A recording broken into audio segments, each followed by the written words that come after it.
A presença. Será que não vai cair nisso? Eu acho que não. A presença mais ilustre que Porque vidro isso, olha lá, ninguém solta. Só se Deus quiser, mas também não vai estourar você. Eu sei lá. A Lucimar é a fonte de inspiração de todos esses movimentos malucos.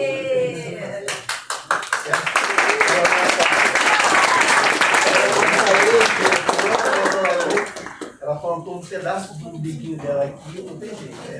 Ela traz isso aqui com uma carinho. É verdade, igual você, né? Não, pois é, né? Aí, então, nós estamos muito honrados com a presença dela. E é uma pessoa agora. Nossa, pra caramba, eu não posso nem dizer o título, porque é muito comprido. Não, é verdade. Mas, eu estou muito honrada. Assim, temos, mas as pessoas não conhecem. olha, eu estou muito honrada, estou vendo várias caras novas aqui. E dizer que eu gostei muito da proposta, como sempre, Nilo é um professor muito inovador. Ele mostra pra gente que inovação realmente não tem necessidade. Né? Acho que isso é bem legal. Mostra sempre um caminho novo. Vocês já devem saber que ele está no grupo, que é o grupo do Leonte. Do Leonte, que é um marco para a ciência brasileira. Muita gente não sabe. Muita gente não sabe, estou dando spoiler. Não, eu achei que era simplório. Não, isso não é simplório, não é pouco. É um indicativo de uma tecnologia que está sendo estudada. E assim, a gente sempre, né, Nilo, com muita singularidade e humildade, a gente sempre pensou que mesmo sendo uma instituição pequenina, a gente poderia participar disso de alguma forma. E a resiliência do Nilo, um grupo em que ele participa, mostrou que isso é possível. Sem apoio, ou com pouco apoio, né? E hoje, quando eu vi que ele me mandou o convite da palestra, eu achei incrível, e ela começou falando uma coisa que eu acho muito curioso. Eu tive essa trajetória, acho que muitos aqui não me conhecem, aqui na FATEC como diretora, mas uma das primeiras coisas que nós fizemos quando eu assumi foi unir arte e tecnologia, porque arte e tecnologia absolutamente estão conectadas desde sempre. Software, não sem razão, é direito autoral, porque é isso. E o direito autoral só o humano constrói. Então, a gente, qualquer grande centro de tecnologia do mundo, muito próximo dele, tem uma boa escola de arte. Então, vocês podem perceber que a nossa instituição é um pouco diferente com relação a isso, porque traz também esse olhar. E também traz o olhar do que ela vai falar hoje, que é da humanidade. Porque também tecnologia sem humanidade provoca genocídio, que é o que a gente está vendo por aí. Então, olha, é um prazer estar aqui hoje. Obrigado pela vossa presença. Todos vocês, muito obrigada pela oportunidade. Bom, como a gente vai falar sobre tecnologia com intenção, humano como centro da inovação, eu não posso partir só da teoria, eu tenho que me apresentar também. Como que foi essa trajetória até aqui, né? Já falei um pouco da minha orientação, né, dos meus estudos, como que foi. Eu me formei em História da Arte na UEST em 2018. Depois eu fiz curso de web no Senac, web design, eletrônica de bancadas na esqueci o nome. Eletrônica de bancadas, instalações elétricas, professor Luna. Electra, não sei se vocês conhecem, Nova Iguaçu, escola de formação. Muito boa nessa parte. E depois eu ingressei com a análise de sistemas na FATEC de Rio, no qual eu me formei ano passado. Então, assim, toda a bagagem que a gente carrega cria uma certa identidade, personalização nas coisas que a gente vai criar. Às vezes a gente não entende porque estudou ou se escolheu o caminho certo. Mas, assim, confie no feeling de vocês. Vocês estão numa ótima instituição. Vocês têm o potencial de criar coisas gigantes. É isso que eu vou trazer para cada um de vocês. A gente está vivendo um momento difícil no momento, né? Que é essa enxurrada de IA, né? Para todo lado. Eu queria saber quantos de vocês utilizam IA hoje. Todos aqui utilizam IA? Todos? Qual a frequência? Todo dia? Todo dia. Eu também sou assim. Inclusive, quando a gente manda aquela mensagem pro crush, ou pra amiga, ou pra mãe. Mãe eu acho que não tanto, né? Mas assim, que a gente não recebe retorno, o pessoal logo pensa, beleza, não vou ficar tão presa aqui, vou pegar. Aí começa a criar, e aí, né? E aí Gemini, e aí o LM que você escolhe. Como que eu faço? Eu sou assim também. Eu falo com eles, porque realmente a pessoa não vai me responder, a gente não vive sincronicamente com o outro. E isso é uma ideia, tipo, estranha, você tem que aguardar o outro responder. Quem fica olhando o ícone das mensagens sendo escritas ou do microfone sendo gravado? Todo mundo olha os ícones. Olha só, olha, relaxem, isso é muito normal. Inclusive, a gente vai trazer alguns dados que corroboram isso. Bom, eu tenho um podcast chamado Maliarte Tecnologia Afetiva. E esse é o episódio 129, Entre o Silêncio e o Sistema. Eu dou uma pegada, né, a partir de uma apresentação que eu assisti no Maravilha. Quem aqui conhece Porto Maravilha?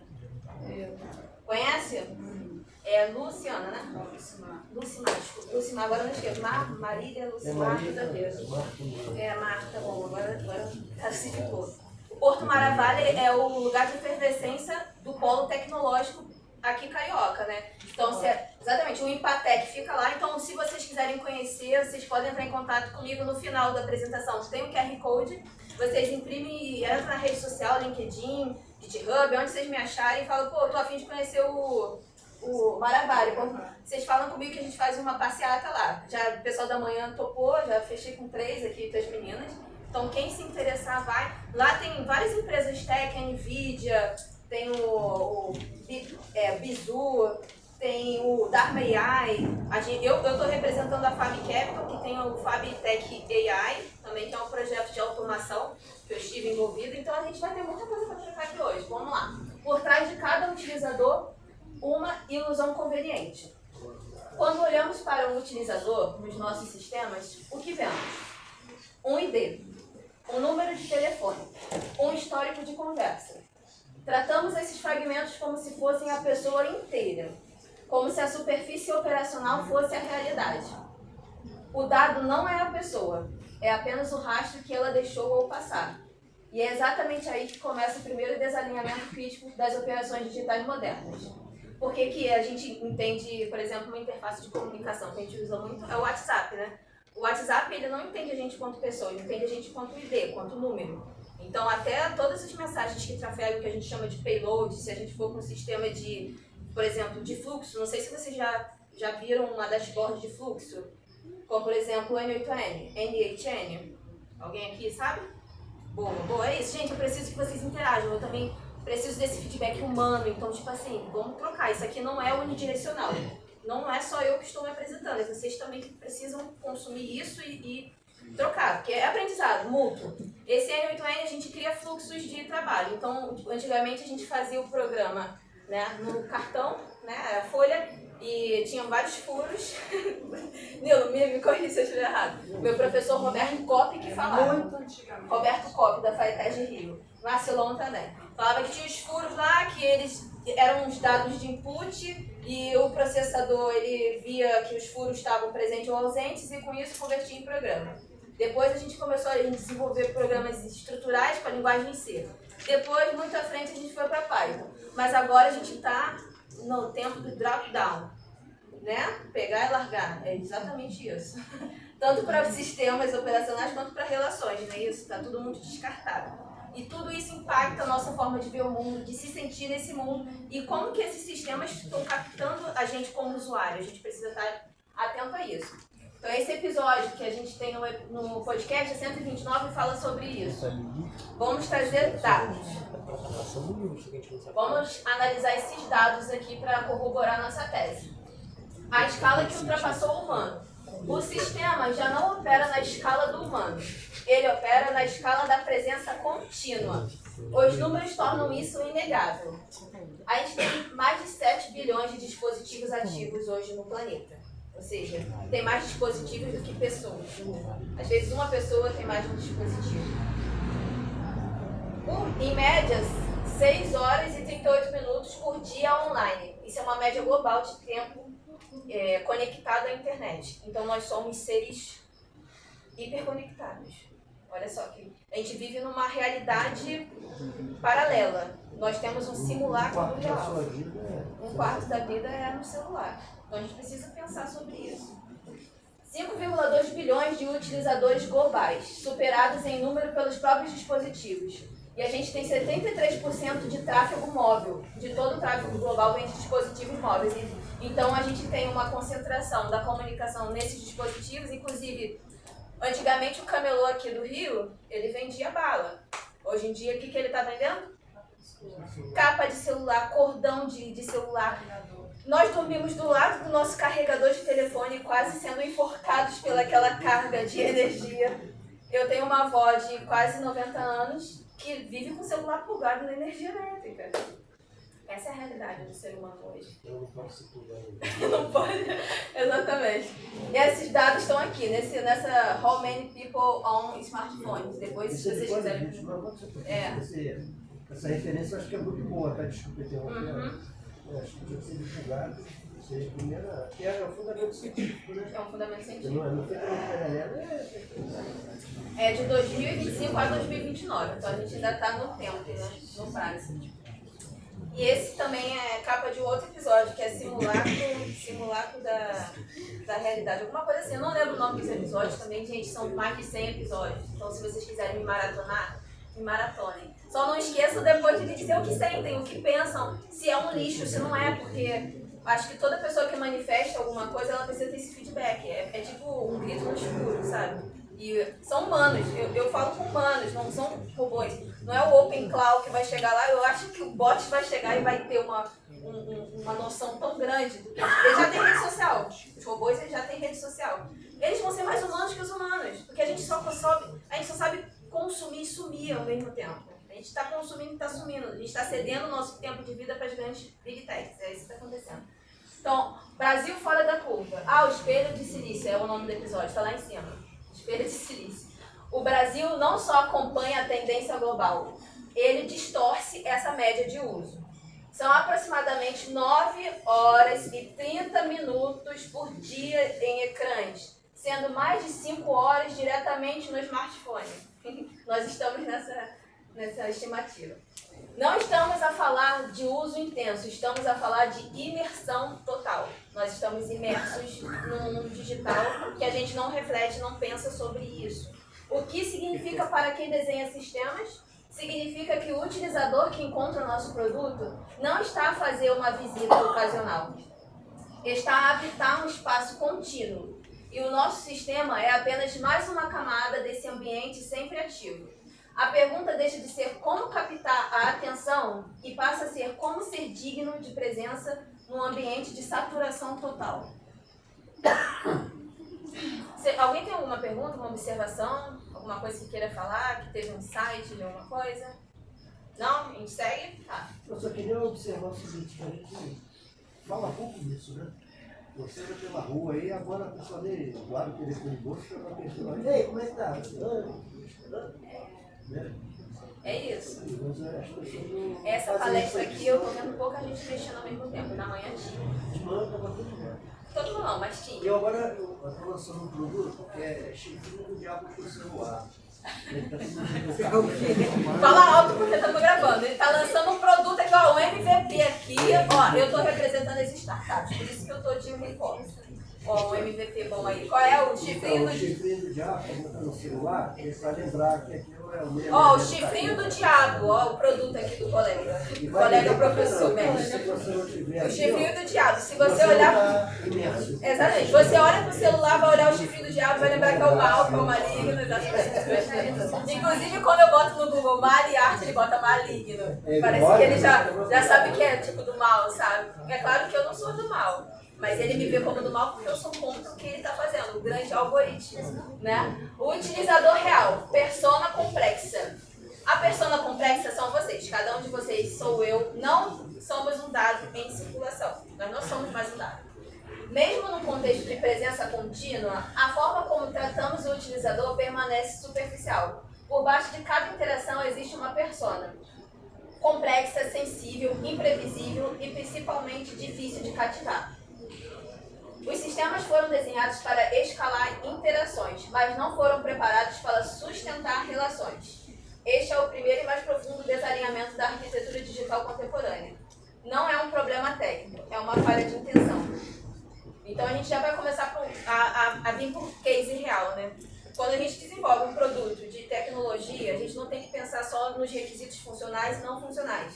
A gente tem que pensar no usuário final. Como eu falei de manhã, há uns 20, 30 anos atrás, o representante maior da tecnologia moderna, quem sabe o nome do cara? Steve Jobs. Qual é o seu nome? Fernanda. Fernanda foi meu nome, da era. Fernanda, Steve Jobs, ó, já liguei aqui, já está profetizado. Exatamente. O Jobs chegou aqui não foi até Rio. Ele chegou lá em Palo Alto com uma camisa preta, calça jeans e começou a falar de um dispositivo que ia revolucionar a nossa vivência, a nossa realidade. Mas na verdade a gente sempre aponta um produto e nunca pensa no que a gente tem a oferecer para o mundo. O que eu estou oferecendo para vocês aqui hoje não é uma solução, não é um produto, é uma reflexão. Eu acho que isso tem um poder tão igual quanto oferecer um produto de tecnologia. É pensar sobre isso. E é isso que a gente está fazendo com essa apresentação aqui. O caso real. Esse é o case que eu estive envolvida de automação para eletricistas. Então, a gente vai perceber um case de exclusão não percebida. O padrão... repete-se. Enfim, o ambiente corporativo com uma clareza desconcertante. Num grupo de corrida, uma pergunta simples foi feita, depois outra, nenhuma das duas foi respondida. Então, eu gosto de correr. Eu gosto de correr vários quilômetros, porque eu penso que quando eu estou correndo, minhas ideias também estão. E eu sou uma pessoa que pensa muito, então eu gosto de correr muito. Nesse grupo de corrida, eu fiz uma pergunta, o usuário 2 fez a mesma pergunta em cima da pergunta que eu fiz, nenhum dos dois foram respondidos.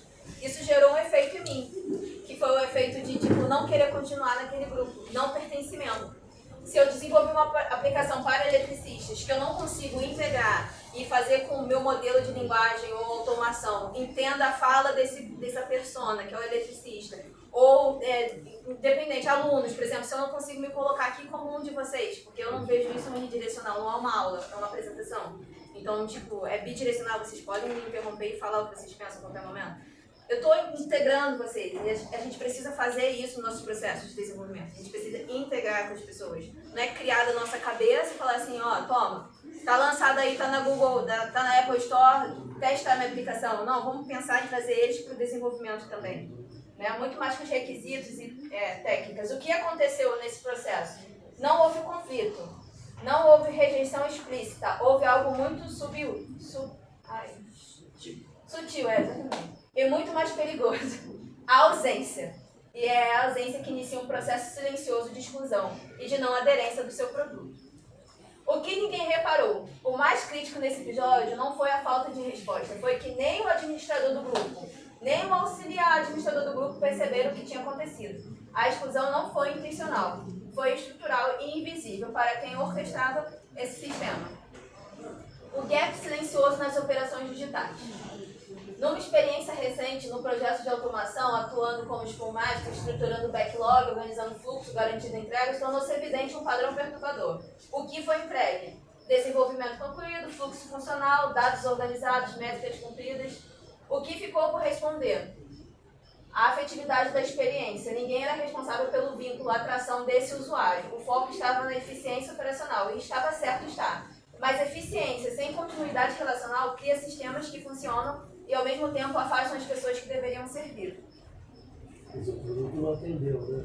Exatamente. Quando esse case, né, que eu vou mostrar mais à frente, a gente saiu de um grupo de 0 pessoas e, cara, é um processo de, você desacredita toda hora que você vai conseguir, é natural. Eu acho que faz parte do processo você entender que o processo é tortuoso. Independente do que você esteja envolvido, problema familiar, emocional, o processo de evolução humana, experiência aqui nesse plano é tortuoso. Inclusive esse do projeto aí, desse case. Porque muitas pessoas não acreditam em oportunidades. A gente, como estudantes e profissionais da tecnologia, nós temos que acreditar na oportunidade de mudar as pessoas e de ter impacto com as nossas soluções. Então, atrair essa pessoa e vai sair gente, vai. Você vai ligar, eles não vão responder, vai. Mas vai ter gente que vai engajar o produto e vai fazer a engrenagem rodar de uma forma que sozinha esse trabalho corresponda a tudo que você fez. Tem que falar alto para os ouvintes terráqueos de todo o planeta ouvir. Imagina, aqui tem uma frase muito comum entre os programadores, né? Às vezes você reclama, pô, por que aquele software lá ninguém compra, não sei o quê. Mas não, o problema é o seguinte, o usuário não entendeu o que eu fiz. Não entendeu. Já ouviu essa frase? Meu programa é perfeito, mas o usuário é que é burro, não entende. Pô, você tem que desenvolver um sistema que reflete a acessibilidade do cara, não é verdade. Exatamente. E Aí me reformular. lembra o Bob's McDonald, né? Que você chega lá, vem cá, tem o número 2, número 3, que um só quer. Só quer 2,5. Quer dizer, o cara nunca coloca a intenção, né? Quer dizer, é a mesma coisa o álbum não só não faz ideia, eu reclamo por causa disso, né? A razão disso aqui existir é o bem continuar no mundo. Perfeito. Então a gente tem que atender esse cara, o resto não é nada interessa. Perfeito. Vamos. Alguém quer falar alguma coisa? Teve um insight? Pô, eu queria expressar isso? Nada? Vamos lá, gente. Não tem nada. Então vamos continuar falando do case. A falha estrutural da economia da afetividade. Operamos dentro de uma economia onde a atenção é o grande ativo. Mas tratamos a atenção como se fosse infinita. E ela não é infinita. Os sistemas respondem tickets eficientes, rápidos, mensuráveis, mas incapazes de reconhecer contexto emocional. Quem já interagiu com bot de alguma grande empresa, Magalu, é horrível, né? Como que a gente se sente? Inclusive, ó, eu tive um insight hoje muito grande quando eu tava vindo pra cá de manhã. Tive um problema de tráfego, né? Tráfego que fala? Na estrada. E chegando na rodoviária do Novo Rio, ali na Francisco Bicalho, a gente tem um prédio do Uber, não sei se vocês já foram, um prédio que é exclusivo para Ubers, e você não tem conectividade na infraestrutura. Você não tem, se você for um leigo, meu filho, na tecnologia, minha filha também, você vai sofrer naquele lugar para se locomover. Foi o que eu vivi na prática. Meu celular 5G não funcionou, o da empresa 4G não funcionou, eu não sabia se conseguiria chegar aqui. Fui até a moça da portaria e falei, olha, esse prédio da Uber, eu quero pegar um Uber, como que eu faço? Ah, você tem que chamar no teu celular, mas eu tô sem internet, e aí? Aí ela, só lamento, eu falei, obrigado. Aí fui eu, oi fulaninho, tem como você compartilhar sua rede comigo, a rede Wi-Fi? Consegui 2 pessoas para compartilhar a rede Wi-Fi, mas a latência ali do sistema não permitiu que eu chamasse. Mas isso é papo para outra hora, eu não vou me desviar do fluxo. Atuem nisso, no gap. Encontrou um problema, como que a gente pode resolver? Essa é mais uma sugestão aqui desse protocolo que a gente está falando, que é o MTA. A gente vai chegar lá. Bots seguem fluxos escaláveis por design, mas alheios ao que não cabe no script. E essa questão dos bots é interessante, porque às vezes a gente quer tanto integrar esse usuário que não quer ser visto. Porque se o usuário tem dívida, ele não quer falar com o humano, não quer atendimento humano. Entende? Então, foi até uma observação de um leitor, e ele falou assim, olha, nem sempre o usuário quer ser o centro da atenção.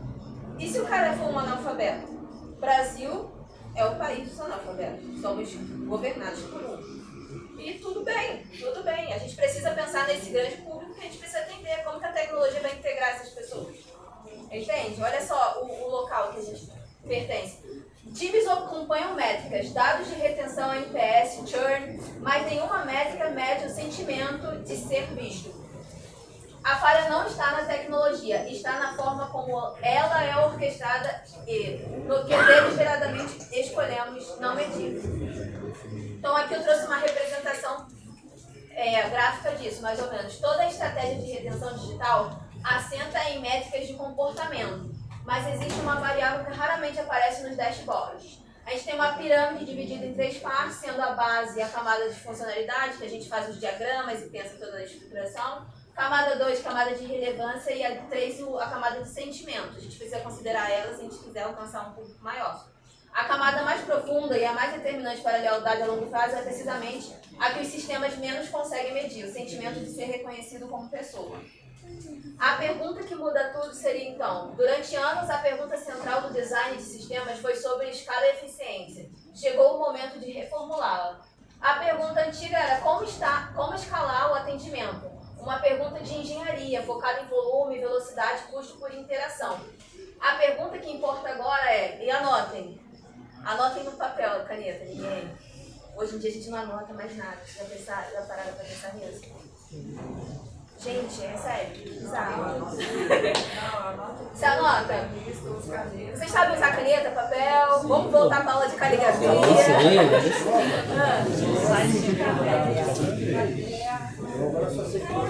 Cara, nada contra. Eu também gosto de usar bloco de notas, até porque você tem uma camada de transferência que você consegue replicar isso em diferentes plataformas. Mas até a nossa forma de interagir, parte do humano, precisa ser papel, caneta e cérebro e depois ser digitalizado. Quando a gente usa IA, por exemplo, eu estava falando com uma pessoa, né, sobre o uso da IA intencional. Você dá um comando lá. Olha, eu pensei isso, o projeto precisa ter aquilo e aquilo precisa acontecer, vai ser desse jeito. Aí a IA estrutura tudo que a pessoa falou, a pessoa encaminha aquilo para o funcionário e vem ali um termo chulo no meio da palavra. E aí, como que a pessoa fica? A gente precisa evoluir a nossa capacidade analítica de pegar o processamento da IA e ver os gaps. Porque se a gente erra numa venda para um cliente porque a IA escreveu errado, a gente está frito. Então, eu quero perguntar para vocês, eu quero ouvir vocês. Vocês acham que a IA vai substituir os humanos em pouco tempo? Não. Exatamente, quem não seja capacitado. E um cursinho de uma semana, opere o modelo de LLM, escale com code, eu estou vendendo oportunidades. Vai funcionar? Não vai. É o processo, é você entrar nas grandes plataformas de aprendizado gratuito lá das próprias LLMs, a Anthropic que está com curso gratuito de fundamentos de IA, partir para a parte teórica e estinchando, acompanhar o canal do Maliarte Tecnologia Afetiva, por exemplo, que é uma menina aí que está revolucionando o protocolo de humanidade na tecnologia, que logo, muito em breve, vai ser incorporado nessas grandes big techs, porque eu acredito nisso. Porque a gente precisa pensar no humano e não só nos robôs, né, nos bots. Os big techs são capitalistas. Não tem problema. Não tem efetividade nos big techs. Não tem, mas assim, é do movimento. A gente precisa acreditar em alguma coisa. Eu acredito nisso. Os big techs são capitalistas. Então tá, Eu no semáforo. acredito nos humanos. Tá. Quem acredita no semáforo? Eu acredito no semáforo. Só para interagir. Exatamente. É só pra provocar. É isso aí. No momento em que a tecnologia falha em reconhecer o humano, ela não só perde eficiência, ela perde legitimidade. Legitimidade perdida raramente é recuperada. Aqui é o grande case de impacto da automação com vínculo com esse protocolo MTA, que seria Maliarte Tecnologia Afetiva, pela Fabtech AI. A gente tem um grupo ali de quase 100 profissionais do setor de construção. Qual foi o contexto dessa operação? Projeto de automação voltado para profissionais do setor da construção com público heterogêneo e baixa previsibilidade de engajamento. Ou seja, tem gente nova, tem ajudante de eletricista, tem senhores sêniores que estão desde 1900 e bolinha fazendo eletricidade. Então são pessoas completamente heterogêneas. Como que a gente faz uma linguagem unificada? Então tem todo o processo de você responder cada um individualmente. Eu uso o IA para fazer isso. Mas eu sempre personalizo o contexto que eu dou para ela. Então, vamos supor que toda essa construção de interação já existe entre o modelo e os usuários. Então, a gente consegue cativar e gerar uma comunidade em torno do projeto. O desafio, ir além da automação operacional e estruturar uma experiência capaz de gerar conexão real, evitando interações superficiais e perda silenciosa de usuários. Qual foi a abordagem? A aplicação prática dos princípios do Maliarte Tecnologia Afetiva, conversas direcionadas e contextualizadas, personalização de fluxos com foco em presença, intervenção humana estratégica na jornada, construção de ambiente relacional não apenas funcional. Execução, atuação direta na interface entre tecnologia e experiência, garantindo que o sistema não apenas respondesse, mas sustentasse o vínculo ao longo da interação. O impacto, formação de um grupo com quase 100 usuários ativos, engajamento baseado em pertencimento, não apenas entrada, conversão de automação em um espaço de troca entre profissionais, redução de invisibilidade relacional dentro do fluxo. Beleza, o que é essa tal de MTA, essa Maliarte Tecnologia Afetiva, essa louca desvarada? O Google fala lá, Maliarte Tecnologia Afetiva, fundado por Marília Santos, é um projeto que explora a interseção entre tecnologia, subjetividade e cultura digital. Focado em uma tecnologia afetiva, o MTA analisa como ferramentas digitais moldam comportamentos e vínculos humanos, propondo um pensamento crítico e poético sobre a automatização da vida contemporânea. E aqui está a palestra da FATEC, olha só, que interessante. Atuação em eventos sobre inovação centrada no humano. Como de manhã. eu botei, ele se botou na internet, o Google já disse que eu estava, eu cheguei na rodoviária hoje, eu pensei que não ia vir, eu falei, e agora? Agora já tá. Eu já estava aqui, então eu precisava vir, olha que louco. É muito louco isso, né? Eu já tinha passado aqui. Enfim. Por que o meu ícone é uma deusa, né? A deusa Atena é deusa da arte. Ela é uma estátua que tem no bosque. O França tá aqui não. É uma estátua que veio da França. O França eu acho que trabalha aqui, né? Isso. Ela veio da França para o bosque da Freguesia, que é ali a região que eu resido, e eu comecei a digitalizar essa estátua e a minha inspiração vem dos bosques, vem dos lugares abertos. Então, assim, a conexão com a natureza existe e ela tem. Bom, pessoal, é isso. Alguém tem alguma pergunta? Algum insight? Eu acho que fazer a pergunta que você falou era do nicho de analista de sistema, né? Oi? Case, de backlog, de analista de sistema. Isso. O que o backlog faz, né? Porque o pessoal fala assim, Scrum Master. O que é o Scrum Master? Gente, essa é uma experiência prática que eu tive. Eu fiz todo o registro documental do processo, as credenciais de acesso, as operações que não validam. Eu tive outra desenvolvedora comigo, ela desenvolvia a parte operacional, digamos assim, e eu estrutural. Então, essa é o backlog, entendeu? É você registrar, fazer esse escalamento da aplicação. Boa pergunta. É o seu nome? Luigi. Como que eu esqueci seu nome, Luigi? Já me perdoa. Agora eu não esqueço mais, Luigi. É sério. Eu do Mario. Exatamente. Muito bom. Eu adoro o jogo. Alguém quer falar alguma coisa? Eu queria só uma observação. Fala alto para os terráqueos ouvirem. Chamar a atenção que aconteceu a mesma coisa. Observaram que a velocidade dela era qualquer coisa, né? Está na velocidade da luz. E às vezes a gente acha estranho que a gente está nesse contexto, e eu até sempre digo com ele, porque a velocidade é importante. Então, às vezes, a voz parece que a voz chega agora. E aí? É porque ela está inserida nesse contexto da internet elétrica, né?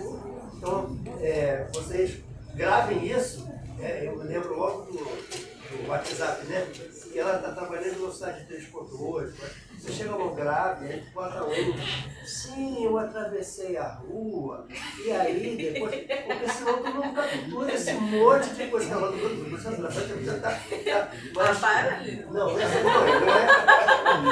isso não é ruim, é legal, entendeu? Mas é por causa do contexto dela. E a gente às vezes acaba se acostumando, então tomei cuidado com isso. É por isso que mas aí em compensação, de manhãzinha ela caminha. Pergunta se ela caminha com essa velocidade. Ela caminha. Porque eu tava com sono. Não, porque está compensando. Gente, eu terminei os slides 3 da manhã. A gente fez o lançamento do MVP ontem. Não, só para reiterar isso. Hoje eu estava muito voltado. Realmente a gente precisa diminuir o ritmo. Tem até um negócio no Twitter. Não, Twitter não, é X. Olha só como as coisas mudam. Hoje é MTA, amanhã pode ser M. Olha que loucura. Porque o que a gente está acontecendo? A tecnologia está suprimindo a nossa capacidade cognitiva. Então antes era um pássaro, era um Twitter a frase. Agora é só um X e um X. E as músicas seguem o mesmo padrão. A gente está diminuindo mais a capacidade humana. É daí a reflexão, entendeu? O que a gente estava falando agora? Da velocidade. Esse lance da velocidade é real. Mais alguém quer falar alguma coisa? Fala o nome de vocês, pessoal. Em algum momento você tinha falado sobre imprevisibilidade, né? Que isso atrapalha muita coisa. Eu acho, na minha opinião, que é mais fácil as pessoas se tornarem menos previsíveis do que a IA ficar mais refinada. Porque as pessoas, na minha opinião, elas vão muito pelo contexto geral. E na teoria, a gente tem mais robô do que pessoas. E em algum momento isso vai ficar mais presente. É parecido com o inglês. As pessoas não começaram a falar inglês porque acham a língua boa ou porque a língua se tornou mais atrativa para outros públicos. É porque o resto do mundo estava falando inglês e se você não estava falando inglês, você sai perdendo. E isso, até hoje em dia, também é muito prático. Se você não tem um certificado de inglês, você sai abaixo de alguém que tem um certificado de inglês em uma entrevista. Então eu acredito que as pessoas vão aprender a falar bot antes do bot aprender a falar pessoas, entendeu? Eu acho. Muito muito analítico. Parabéns. Brian, né? Ai, eu acertei, caramba. Brian tem um cantor americano que faz. Tem um cantor americano que faz aquela canção da princesa. Aí, Brian McKnight! Aí ele chega, conhece? Ai, é tão lindo. Alguém já deve ter cantado pra você a música dele, né? É isso. Vamos falar sobre a sua pergunta. Você falou uma palavra que ficou ecoando na minha cabeça. Imprevisibilidade. Não lembro de ter falado dela desse jeito. De repente eu falei e realmente falhou a minha memória sobre isso. Mas essa questão que você falou é verdade. As pessoas vão aprender a falar bot, primeiro que o bot vai aprender a falar pessoas. Isso sem dúvida, isso é uma vantagem que a gente tem. Mas como que a gente pensa em transformar essa persona que nós somos? E por que persona? Alguém sabe por que esse termo persona? Por que o usuário é visto como persona? Isso é uma pergunta, vamos lá. Você aí atrás. Ele é uma pessoa digital. Eu acho que ele não é uma pessoa.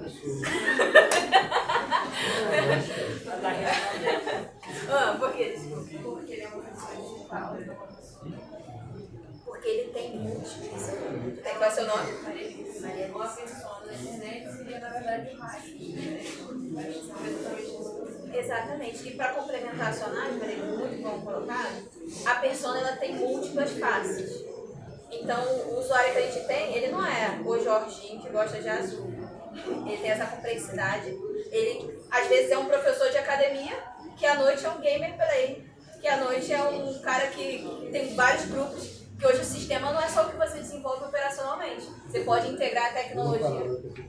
Você pode integrar a tecnologia que já existe numa coisa que você quer desenvolver, que é o que eu fiz aqui nesse case de sucesso. Entendeu? Você utiliza uma ferramenta que já é classificada como uma ferramenta de comunicação, como o WhatsApp, Telegram, cria um bot lá dentro, faz conexão de pessoas e vende um produto. E cria valor através do que já existe.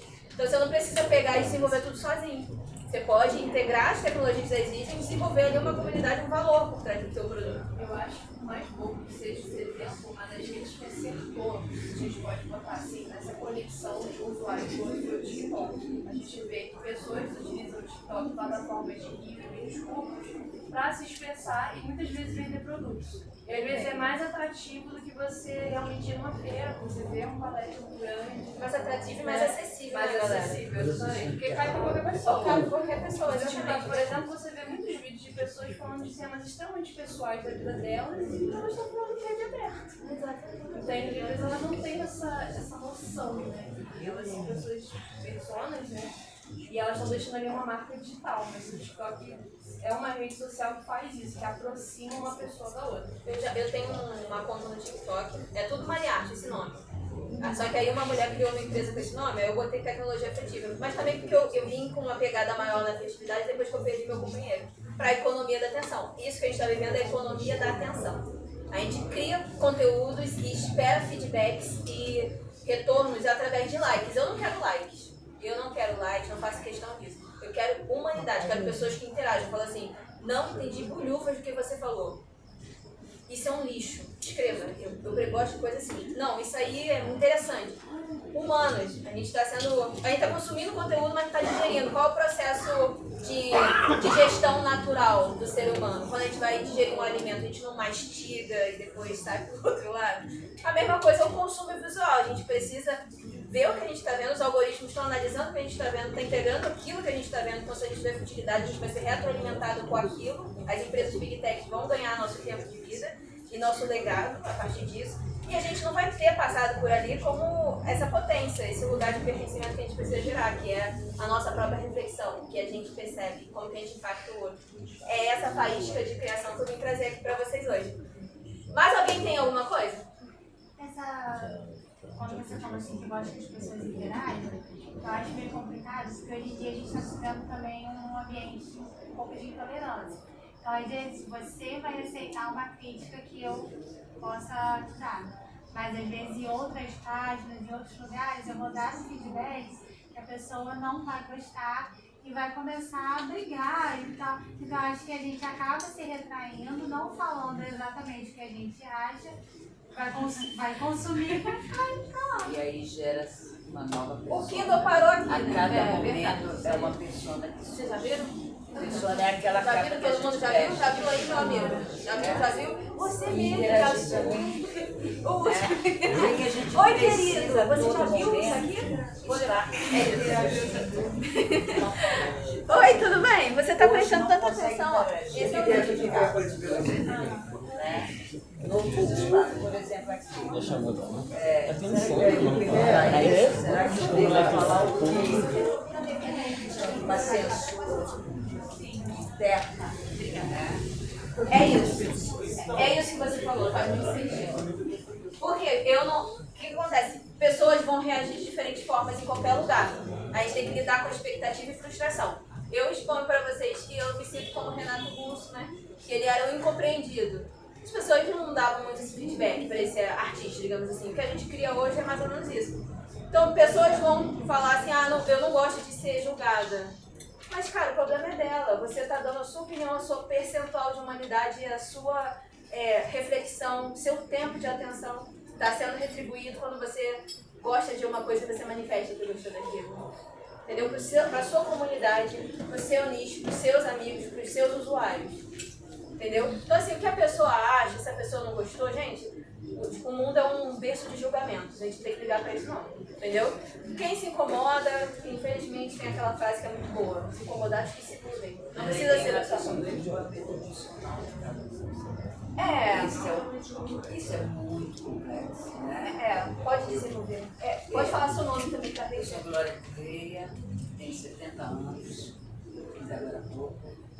Sou uma terapeuta em que trabalho hoje com a tecelagem. Né? Inclusive, a minha primeira exposição individual foi aqui no centro desse lugar, que é a tecelagem, que fala de alguns padrão, tecido,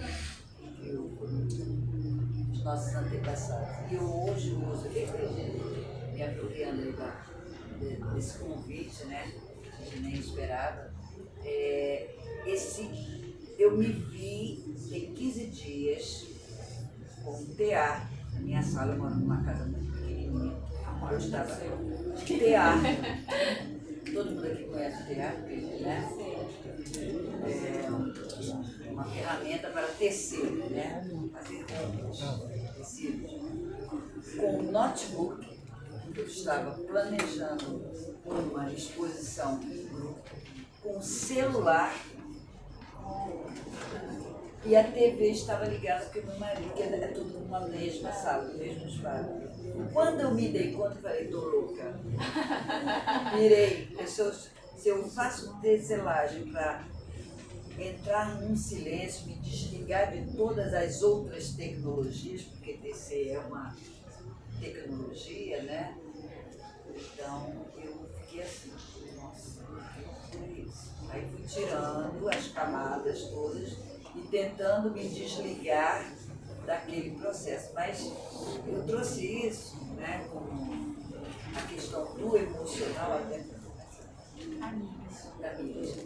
Até porque quem expõe, eu sou da área das artes, né, artista, precisa estar conversando na internet também para vender o seu conceito ou o seu produto, está à mercê da crítica, está à mercê da visão do outro, e aí a gente precisa ter um equipamento emocional para receber a crítica, para receber como o outro está nos olhando. Até aqui, muitos daqui talvez tenham pensado em fazer uma pergunta: será que eu tenho?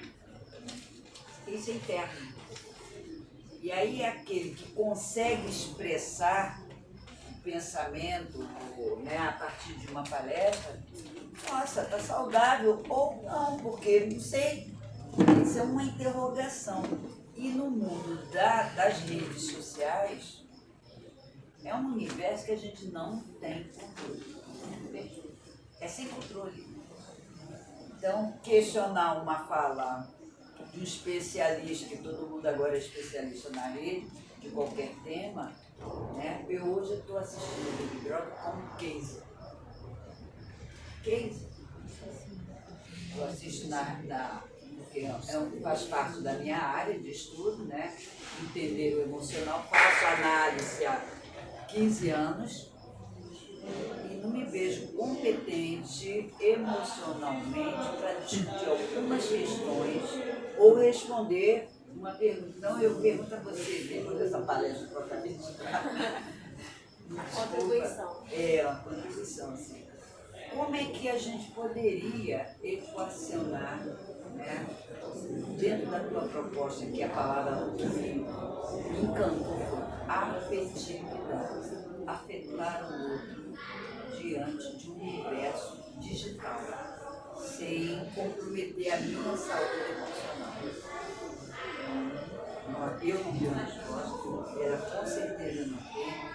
E aqui eu tenho um público extremamente jovem, que está ingressando numa escola de tecnologia. E vocês me para que eu estou estudando isso aqui, porque eu ingressei na FATEC, porque eu penso no mercado dentro da tecnologia e vai fazendo parte da minha vida pessoal. Então é um desafio imenso pensar nessa questão. Eu acho que a proposta que você traz é desafiadora, que é humanizar as relações, podemos dizer, as digitais. Sim, com certeza. A gente tem a Tem questão... uma tentativa de buscar um mínimo de humanidade para a nossa vida nesse momento. Não tem resposta nesse momento. Vocês vão buscar, né? Ela observou uma riqueza de quase ninguém usa um celular. Só isso já eu tive que chamar o marido para vir me buscar. Só isso é assim, bem interessante, porque em outros espaços a maioria estaria com o celular ligado. Isso é perfeito, eu agradeço a contribuição. Pessoal, não, tira das dúvidas pra galera aqui. Só para tentar responder, eu sei que eu não vou responder. A gente precisa pensar na mesmo. A gente precisa pensar nisso. Eu achei muito importante essa sua análise, essa contribuição, obrigada. E também nessa questão da presença contínua. Hoje nós não estamos só aqui, nós estamos em vários lugares ao mesmo tempo. Nós estamos imersos nesse contexto digital que a gente precisa se comunicar constantemente. Então a gente é usuário e também é desenvolvedor. Foi essa faísca que eu quis acentuar aqui hoje. Então eu não tenho resposta para tudo, isso é um processo que cada um vai desenvolver. Eu espero gerar um impacto na criação de vocês e fazer uma parceria. Vocês estão desenvolvendo aplicações, ou tem um sonho de ser uma nova startup, ou quer conhecer o berço da tecnologia carioca, que é ali do Maravalha, entre em contato comigo através desse QR Code. Então vocês podem usar o telefone agora. Eu agradeço muito pela atenção de vocês, foi muito gratificante estar aqui hoje. Obrigada, FATEC Rio, professor Nilo Kochek, as professoras aqui presentes e vocês também, cada um de vocês. Me procurem, se comuniquem. E façam um favor. Eu estou sofrendo com os algoritmos. Eu tenho um episódio que eu falo dos algoritmos, que eles estão escravizando os humanos. As Big Techs estão me cerceando, digamos assim, elas estão me silenciando. Então eu não estou aparecendo no canal do WhatsApp.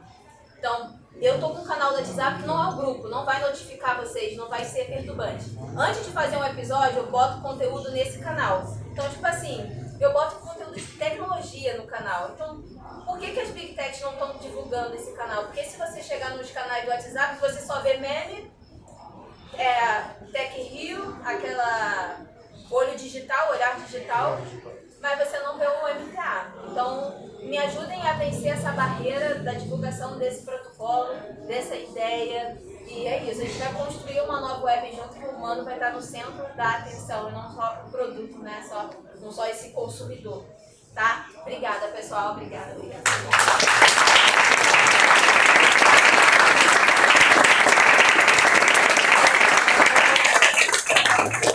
Fazer um adendo na sua última fala.